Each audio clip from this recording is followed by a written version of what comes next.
Assalamu alaikum and what's up guys, hope so you all are in good of your spirits. So guys, if you haven't subscribed my channel, do subscribe it and please share it with all your friends and fellows so it might help them as well. So guys, in today's lecture we will be discussing step by step approach to diabetes mellitus. अब last lecture में हमने देखी थी किस तरह से हम diabetes mellitus के पेशेंट को अप्रोच करते हैं, इधर इट इज़ टाइप 1 डायबिटीज़ और टाइप 2 डायबिटीज़। जब वो हमारे पास ओपीडी में आता है हम कौन कौन सी उनको ड्रग्स स्टार्ट करवाते हैं विद ब्रांड नेम्स, ठीक है। जो हमारी जनरल अप्रोच होती है ओपीडी में बैठ के वो हमने देखी थी। लेकिन इस लेक्चर में मुझे लगा कि एक लेक्चर होना चाहिए जिसमें आपको बताया जाए कि किस तरह से आप स्टेप बाय स्टेप जो है वो मूव करेंगे, कौन कौन सी आपके पास different types of oral hypoglycaemic drugs हैं वो आपको पता होनी चाहिए।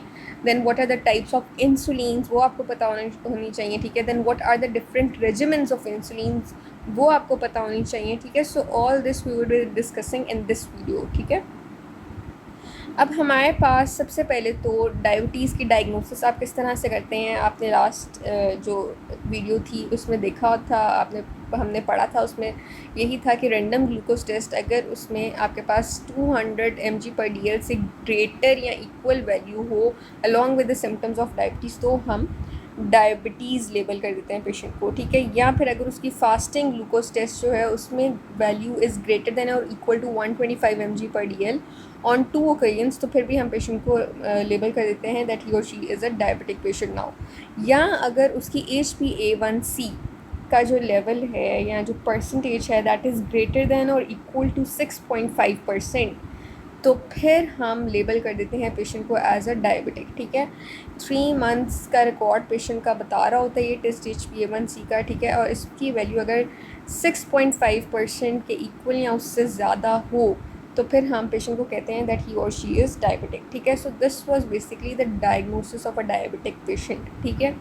अब ट्रीटमेंट जो मेनली आपको पता होना चाहिए उसकी स्टेप वाइज अप्रोच होती है। सबसे पहले तो मेनली हमारे पास लाइफस्टाइल मॉडिफिकेशन जो है that has a very prime importance in diabetic patients. Until and unless वो अपनी लाइफस्टाइल मॉडिफिकेशन नहीं करेंगे उनकी जो ब्लड शुगर लेवल्स हैं वो कंट्रोल्ड नहीं रहेंगी, ठीक है। So the first line therapy is lifestyle modification. इसमें हम पेशेंट से कहते हैं कि वो एक्सरसाइज करे, अपनी डाइट को कंट्रोल करे और वेट लूज़ करे, ठीक है। Weight loss is very important. अगर कोई ओबीस पेशेंट है, टाइप 2 डायबिटिक है, उसको कहना है कि वो अपना वेट लॉस लाजमी करे, ठीक है। इसके अलावा एक्सरसाइज किस तरह से करनी है कि अगर हफ्ते में 7 दिन है तो उनमें से 5 दिन उसने वॉक करनी है और walk at least half an hour a day लाजमी हो, ठीक है। फिर डाइट में पेशेंट से कहना है कि शुगर इंटेक कम कर ले, कार्ब्स को 50% तक रिड्यूस कर ले, ठीक है।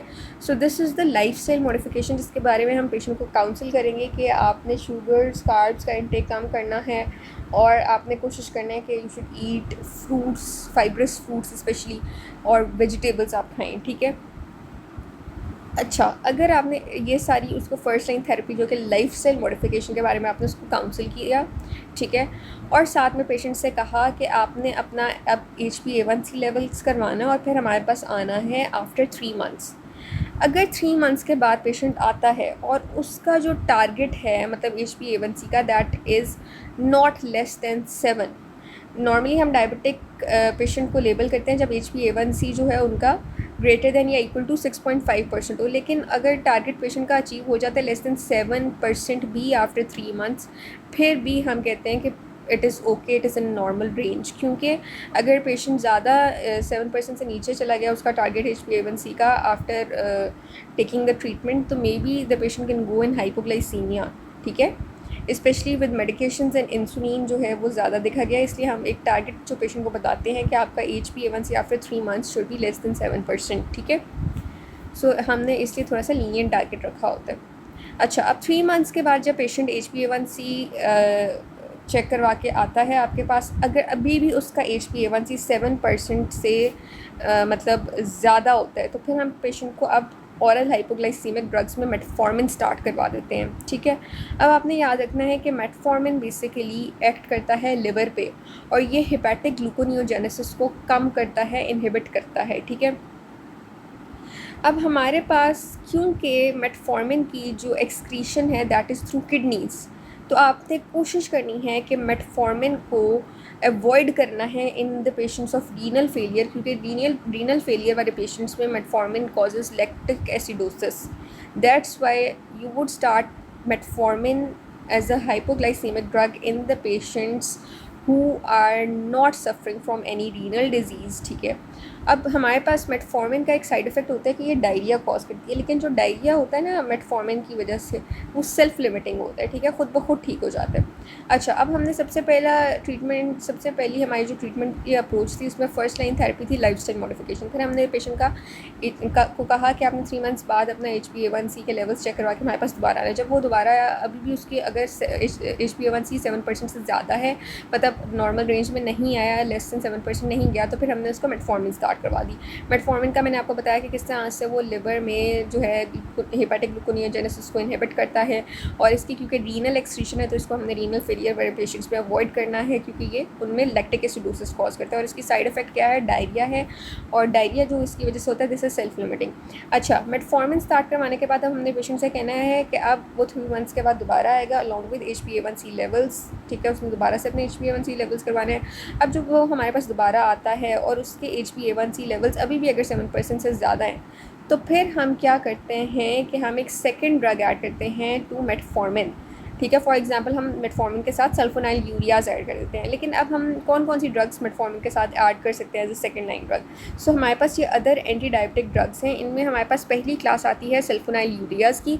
इसमें आपके पास आ जाता है ग्लिबुराइड या ग्लिपिजाइड। ठीक है, अब ये जो सल्फोनाइल यूरियाज है ना, ये क्या करते हैं, ये इंसुलिन की सेक्रीशन को ज़्यादा करवाते हैं फ्रॉम पैंक्रियाज। ठीक है, अब जब इंसुलिन ज़्यादा सिक्रीट होगी तो इसका साइड इफ़ेक्ट एक ये हो सकता है कि हमारे पास पेशेंट हाइपोग्लाइसीमिया में जा सकता है। ठीक है, so this is the first line drug. Next हमारे पास जो ड्रग है, first class of drug, next जो हमारे पास क्लास ऑफ ड्रग है दिस इज़ ग्लिटाजोन्स। अब ग्लिटाजोन्स में आपके पास रोजीग्लिटाजोन या पायोग्लिटाजोन आ जाती है। ठीक है, अब ये क्या करती हैं, ये इंक्रीज़ करती हैं इंसुलिन सेंसिटिविटी को इन द पेरिफेरल टिश्यूज़, जिसकी वजह से क्या होता है कि आपकी जो फैट्स की एक्यूमुलेशन है वो ज़्यादा हो जाती है।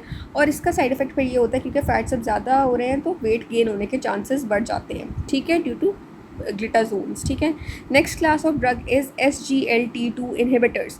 अब ये जो SGLT2 इनहिबिटर्स हैं, इनमें आ जाती हैं ड्रग्स ग्लाइफ्लोजेंस। ग्लाइफ्लोजेंस क्या करती हैं कि ये इनहिबिट करती हैं ग्लूकोज की अब्जॉर्प्शन को फ्रॉम द रीनल टिब्यूल। ठीक है, अब जब ये ग्लूकोज की अब्जॉर्प्शन को रीनल टिब्यूल से इनहिबिट करेंगी तो फिर क्या होगा कि ग्लूकोज की वजह से यूरिनरी ट्रैक इन्फेक्शंस के होने के चांसेस ज़्यादा हो जाते हैं as a side effect of this gliflozins. ठीक है, देन हमारे पास आ जाते हैं नेक्स्ट क्लास DPP4 इनहिबिटर्स। इसमें आपके पास सीटाग्लिप्टन और सेक्साग्लिप्टन आ जाती है। अब ये जो हमारे पास क्लास ऑफ ड्रग्स हैं, ये क्या करती हैं कि हमारे पास ये DPP4 एक एंजाइम होता है जो हमारे पास इंक्रेटिन, जो कि बेसिकली एक ऐसी प्रोटीन है जो इंसुलिन के इफ़ेक्ट्स को इन्हांस करती है। तो ये जो DPP4 इनहिबिटर्स हैं, ये जाके हमारे पास ब्लॉक कर देती है एक्शन ऑफ DPP4 एंजाइम, जो हमारे पास इंक्रेटिन को डिस्ट्रॉय करता है। ठीक है, तो इसकी वजह से फिर हमारे पास जो पेशेंट है उसके जो क्या कहते हैं लेवल्स हैं, जो आपके पास ब्लड शुगर लेवल्स है वो कंट्रोल रहते हैं। ठीक है, अब हमारे पास इसका साइड इफ़ेक्ट ये है कि इसकी वजह से वेट न्यूट्रल ही रहता है। So this is considered as a good drug. ठीक है, अब मैंने आपको बताया सेकंड लाइन में हमने क्या किया, मेटफॉर्मिन के बाद हमने मेटफॉर्मिन के साथ कोई सी भी इन चारों में से कोई सी भी क्लास ऐड कर दी। हमने for example sulfonyl ureas add कर दिया और पेशेंट को कहा कि आप 3 मंथ्स के बाद दोबारा आएंगे और आपका दोबारा से हम HbA1c लेवल्स जो हैं वो देखेंगे। अब जब पेशेंट आपके पास दोबारा आता है, HbA1c लेवल्स उसके अभी भी 7% से ज़्यादा ही हैं। ठीक है, 7% से कम नहीं गए, तो फिर आप एक और ड्रग ऐड करेंगे। ठीक है, अब एक और ड्रग आपके पास कोई सी भी हो सकती है। फॉर एग्जांपल आप ये SGLT2 इनहिबिटर्स ऐड कर देते हैं या आप साथ में DPP4 इनहिबिटर्स ऐड कर देते हैं। ठीक है, सो आपकी एक ट्रिपल थेरेपी अब आपने पेशेंट को स्टार्ट करवा देनी है। ठीक है, फिर आपने पेशेंट से कहना है कि दोबारा से 3 मंथ्स के बाद आए। ठीक है, अपने HbA1c लेवल्स जो है वो करवा के आए, और अभी भी अगर पेशेंट के HbA1c लेवल्स 7% से ज़्यादा हैं तो हम पेशेंट को अब इंसुलिन स्टार्ट करवाएंगे। ठीक है, अब आपको पता होना चाहिए कि जो हम इंसुलिन स्टार्ट करवाते हैं मोस्टली वो हम स्टार्ट करवाते हैं लॉन्ग एक्टिंग इंसुलिन। ठीक है, लॉन्ग एक्टिंग इंसुलिन हम देते हैं पेशेंट को 0.1 यूनिट पर kg के लिहाज से। और फिर हम पेशेंट से कहेंगे कि अपनी मॉर्निंग शुगर लाजमी चेक करें और अपनी डोज़ को अकॉर्डिंगली एडजस्ट करें, ठीक है। अगर फिर भी पेशेंट का कंट्रोल नहीं होता इंसुलिन से, लॉन्ग एक्टिंग इंसुलिन से, तो फिर हम ऐड करते हैं अनदर इंसुलिन, ठीक है। Now pick one biggest meal of the day and add a rapid acting insulin with that, ठीक है। सो इस तरह से हम पेशेंट की इंसुलिन को भी मॉनिटर करके और उसके अकॉर्डिंग हम for example long acting insulin के साथ अब हम एक रैपिड एक्टिंग इंसुलिन भी ऐड कर देते हैं। अब हमारे पास या तो ये वाला कॉम्बिनेशन हो सकता है, या हम पेशेंट को इंसुलिन के डिफरेंट रेजिमेंट्स होते हैं वो स्टार्ट करवा देते हैं, लाइक बेसल बोलस रेजिमेंट या मिक्स्ड 70-30 वाला रेजिमेंट, या फिर इंसुलिन स्लाइडिंग स्केल रेजिमेंट जो एडमिटेड पेशेंट्स में होते हैं। ये अभी हम डिटेल में देखेंगे। अच्छा, before we discuss these different regiments in detail, मैं आपको बताना चाहती हूँ कि हमारे पास जो, अगर हम कहते हैं पेशेंट को कि लाइफस्टाइल मॉडिफिकेशन, जो कि मैंने आपको बताया था सबसे पहली चीज़ आपने फर्स्ट लाइन ट्रीटमेंट के तौर पे पेशेंट को बतानी होती है, दैट इज़ लाइफस्टाइल मॉडिफिकेशन। अब लाइफस्टाइल मॉडिफिकेशन के वजह से सिर्फ पेशेंट का जो HbA1c है ना, उस पर 1% जो है वो रिडक्शन देखने को मिलती है। लेकिन मेटफॉर्मिन अगर आप पेशेंट को स्टार्ट करवा देते हैं तो फिर HbA1c रिड्यूसेस टू 3%, ठीक है। लेकिन इंसुलिन की वजह से, इंसुलिन जब आप स्टार्ट करवाते हैं तो HbA1c में सिग्निफिकेंट रिडक्शन नज़र आती है अप टू 7%, ठीक है। लेकिन अगर HbA1c जो है ग्रेटर देन 9% है पेशेंट की, तो फिर तो आपने ना पेशेंट को लाइफस्टाइल मॉडिफिकेशन मेटफॉर्मिन वगैरह से शुरू करवाना डायरेक्ट, बल्कि आपने क्या करना है, सीधा इंसुलिन ही शुरू करवानी है, ठीक है। And if patient is having any active infection, for example patient is like admitted in hospital, ठीक है, ऑल्दो ही इज़ टेकिंग और she is taking any oral hypoglycaemic drugs, लेकिन क्योंकि उसको एक कोई एक्टिव इन्फेक्शन चल रहा है और वो एडमिटेड हुआ है, तो फिर आप उस केस में पेशेंट को इंसुलिन पे शिफ्ट कर देते हैं, ठीक है। अब हमारे पास मैंने आपको बताया था कि हम इंसुलिन के डिफरेंट रेजिमेंट्स डिस्कस करेंगे। अच्छा, before we discuss the different regiments of insulin, मैं आपको बताना चाहती हूँ कि हमारे पास जो नॉर्मल पेशेंट होता है ना, उसमें आप देख सकते हैं इस तरह से ग्राफ होता है आपका कि these are the glucose levels, and ये आपको टाइम के साथ साथ आपको नज़र आ रहा है कि किस तरह से ग्लूकोज लेवल्स जो हैं वो आपके अफेक्ट हो रहे हैं। अब फॉर एग्जांपल ये आपके पास बेस लाइन है, ठीक है। अब बेस लाइन लेवल्स जो है एक नॉर्मल पर्सन में वो लोअर होते हैं, ठीक है। और हमारे पास जो पीक्स है ना, वो भी शुरू में, मतलब जब पेशेंट ने खाना खाया तो ग्लूकोज की पीक ऊपर की तरफ गई, लेकिन क्योंकि साथ साथ इंसुलिन सिक्रीट हो रही होती है, तो क्या होता है कि ये पीक अब दोबारा नीचे आ जाती है इंसुलिन की एक्शन की वजह से, ठीक है। इसी तरह यहाँ पे आप देख सकते हैं ब्रेकफास्ट के टाइम पे था, अब ये लंच के टाइम पे पेशेंट ने खाना खाया, ग्लूकोज की पीक ऊपर गई, लेकिन क्योंकि इंसुलिन यहाँ पे सिक्रीट हो रहा है तो फिर ये पीक नीचे की तरफ आ गई है, ठीक है। और वापस आपका जो है बेसलाइन ग्लूकोज लेवल जो है वो अचीव हो गया। इसी तरह डिनर के टाइम पे भी ऐसे ही होता है कि आपके पास पेशेंट जब खाना खाता है तो साथ ही इंसुलिन भी रिलीज़ हो जाती है और आपकी जो पीक्स हैं ग्लूकोज की वो नीचे की तरफ आ जाती हैं। लेकिन हमारे पास जो डायबिटिक पेशेंट्स हैं उनमें क्या होता है कि जैसे ही फॉर एग्जांपल, अच्छा ये सबसे पहले तो ये नॉर्मल पेशेंट में मैंने आपको बताया था ये है बेस लाइन, ठीक है। और ये फॉर एग्जांपल उसका नीचे 0 से स्टार्ट हो रहा है और ये बेस लाइन है। सो पेशेंट जो नॉर्मल पेशेंट्स हैं उनमें बेस लाइन आप देख रहे हैं कि इट इज़ नियरर, मतलब छोटी है। वेयर एज जो आपके पास डायबिटिक पेशेंट्स होती हैं ना, उनकी हाई बेस लाइन होती है, ये उनकी बेस लाइन है, ठीक है। ये देखें कितनी बड़ी बेस लाइन है, ठीक है। अब इसमें ये होता है कि पेशेंट जो डायबिटिक वाले होते हैं उनमें पीक्स भी आपके पास बड़ी बड़ी आती हैं। क्यों? क्योंकि पेशेंट ने खाना खाया और खाना खाने के बाद इंसुलिन लेवल्स क्योंकि इतनी सिग्निफिकेंटली फ़ौरन से नहीं रिलीज़ हो रहे होते, तो बड़ी बड़ी पीक्स होती हैं, प्रोलॉन्ग पीक्स होती हैं। इस तरह लंच की भी आप देख सकते हैं और डिनर की भी। सो this is showing increase glucose levels with big peaks, ठीक है। और इसमें हमारे पास कोई जब इंसुलिन फ़ौरन से सिक्रीट नहीं हो रही होती तो उस केस में डायबिटिक्स में ऐसा ग्राफ आपको देखने को मिलता है। अब डिफरेंट हमारे पास ना इंसुलिन के रेजिमेंट्स होते हैं। फॉर एग्जांपल हमारे पास 3 रेजिमेंट्स हैं, basal bolus regiment, mixed insulin regiment and sliding scale regiment. अब सबसे पहले तो before we discuss these regiments मैं आपको बताना चाहती हूँ about the different types of insulin, ठीक है। सो हमारे पास डिफरेंट टाइप्स ऑफ इंसुलिन में सबसे पहले हमारे पास आ जाती हैं अल्ट्रा शॉर्ट एक्टिंग इंसुलिन, ठीक है। अल्ट्रा शॉर्ट एक्टिंग इंसुलिन हमारे पास उसमें लिस्प्रो, एस्पार्ट और ग्लूसीन आती है, ठीक है, ग्लूसीन आती है। अब ये जो अल्ट्रा शॉर्ट एक्टिंग इंसुलिन है इसका एक्शन होता है, पीक एक्शन होता है 20 to 30 मिनट्स में, ठीक है। क्योंकि अल्ट्रा शॉर्ट एक्टिंग है तो 20 to 30 मिनट्स में इसका पीक एक्शन अचीव हो जाता है। जो आपके पास रैपिड एक्टिंग या शॉर्ट एक्टिंग इंसुलिन होती है उसमें आ जाती है रेगुलर या सेमिलेंटेड, ठीक है। अब इनका एक्शन आपके पास 2 to 4 आवर्स में अचीव हो जाता है, ठीक है।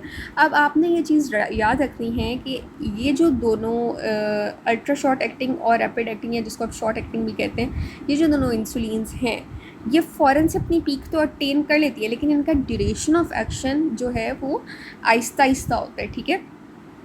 पीक लेवल इनका फ़ौरन से अचीव हो जाता है but it has a shorter duration of action, ठीक है। मतलब इसका जल्दी से इफेक्ट आ जाता है, ठीक है, जल्दी से पीक भी अचीव हो जाता है और ड्यूरेशन ऑफ एक्शन भी इसका छोटा है, ठीक है।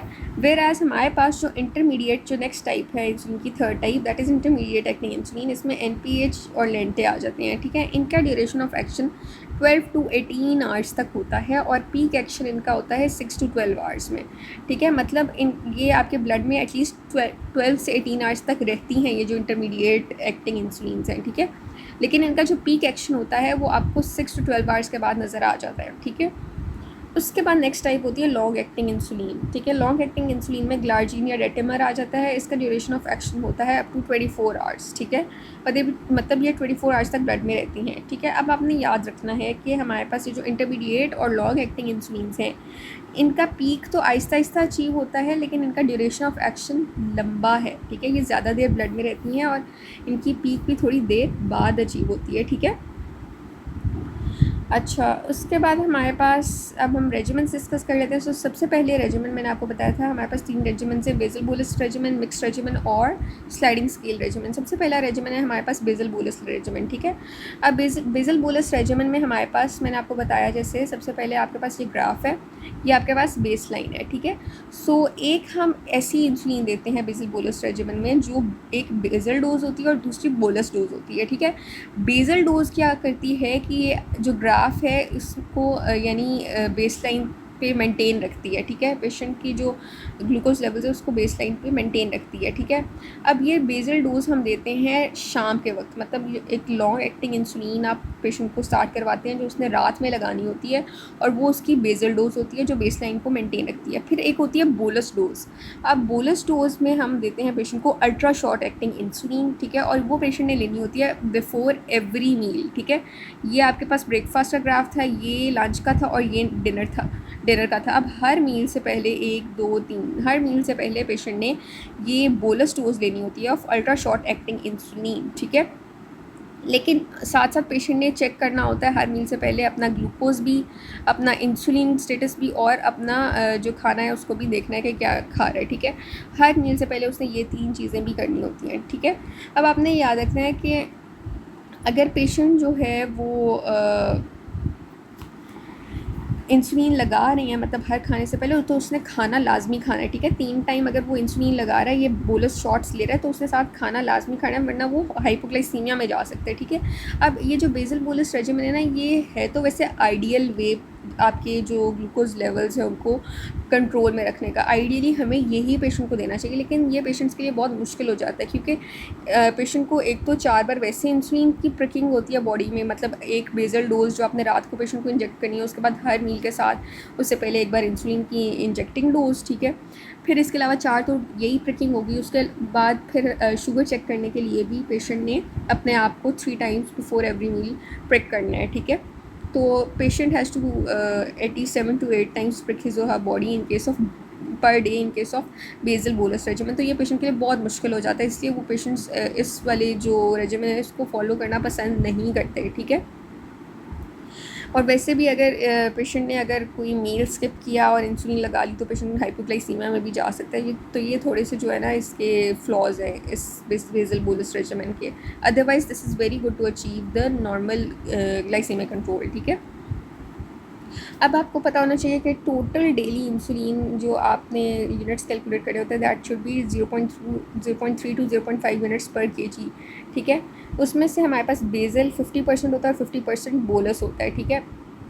बेसल डोज मैंने आपको बताया था वो पेशेंट को लगवा देनी है आपने बिफोर गोइंग टू बेड, और जो 50% बोलस डोज है उसको आप 1/3 में 3/1/3 में डिवाइड करते हैं। 1/3 आप ब्रेकफास्ट में लगवाते हैं, फिर नेक्स्ट 1/3 लंच में और उसके बाद नेक्स्ट 1/3 डिनर में, ठीक है।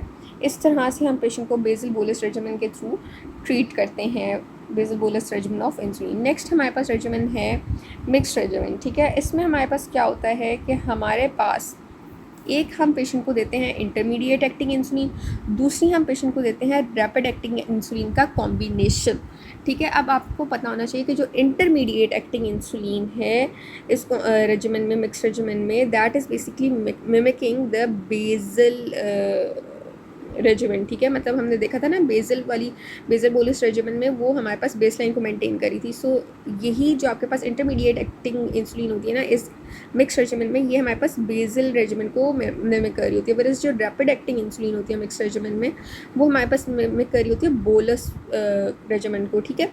मतलब जो आप हर खाने से पहले पेशेंट को लगवा रहे होते हैं in case of basal bolus regimen, ठीक है। सो हम जब इस इंटरमीडिएट एक्टिंग और रैपिड एक्टिंग इंसुलिन का कॉम्बिनेशन पेशेंट को स्टार्ट करवा देते हैं, जिसमें इंटरमीडिएट एक्टिंग इंसुलिन में एनपीएच और रेगुलर इंसुलिन में आपके पास रैपिड एक्टिंग में रेगुलर इंसुलिन आ जाती है, ठीक है।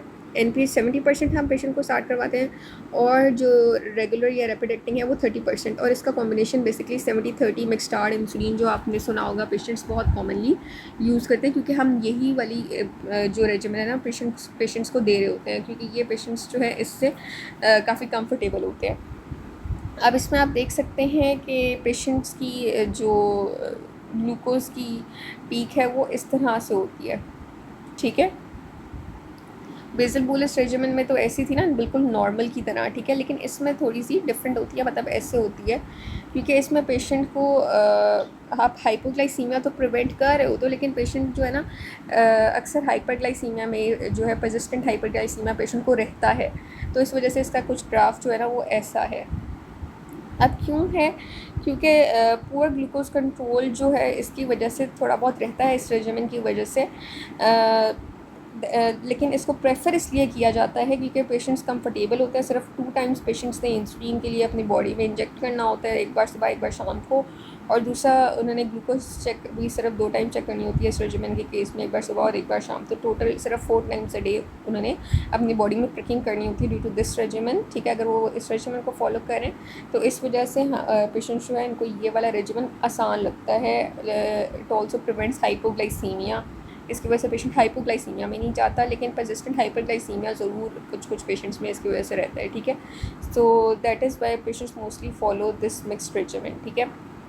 इसमें हमारे पास जो टोटल इंसुलिन डोज आप कैलकुलेट करते हैं 0.3 to 0.5 यूनिट्स पर केजी के लिहाज से, अब जो टोटल डोज आपके पास आई उसमें 2/3 आप मॉर्निंग में पेशेंट को लगवाएंगे और 1/3 आप पेशेंट को इवनिंग में लगवाते हैं, ठीक है।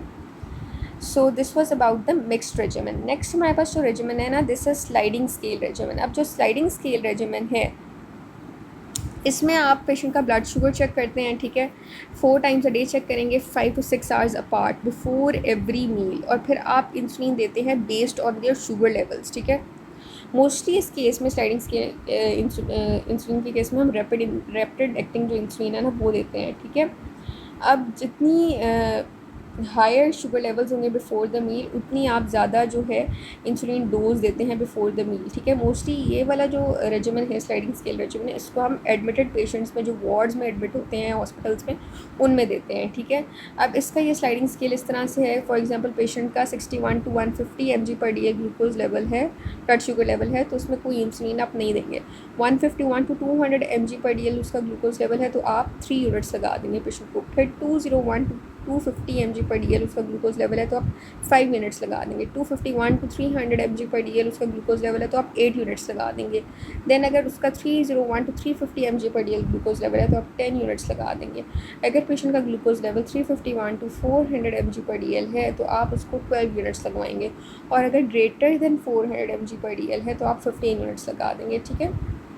So basically with changing the insulin levels, insulin units हम basically चेंज कर रहे होते हैं ग्लूकोज लेवल्स को, ठीक है। And this leads to a roller coaster effect, मतलब कभी पेशेंट हाइपरग्लाइसीमिया में है और कभी हाइपोग्लाइसीमिया में।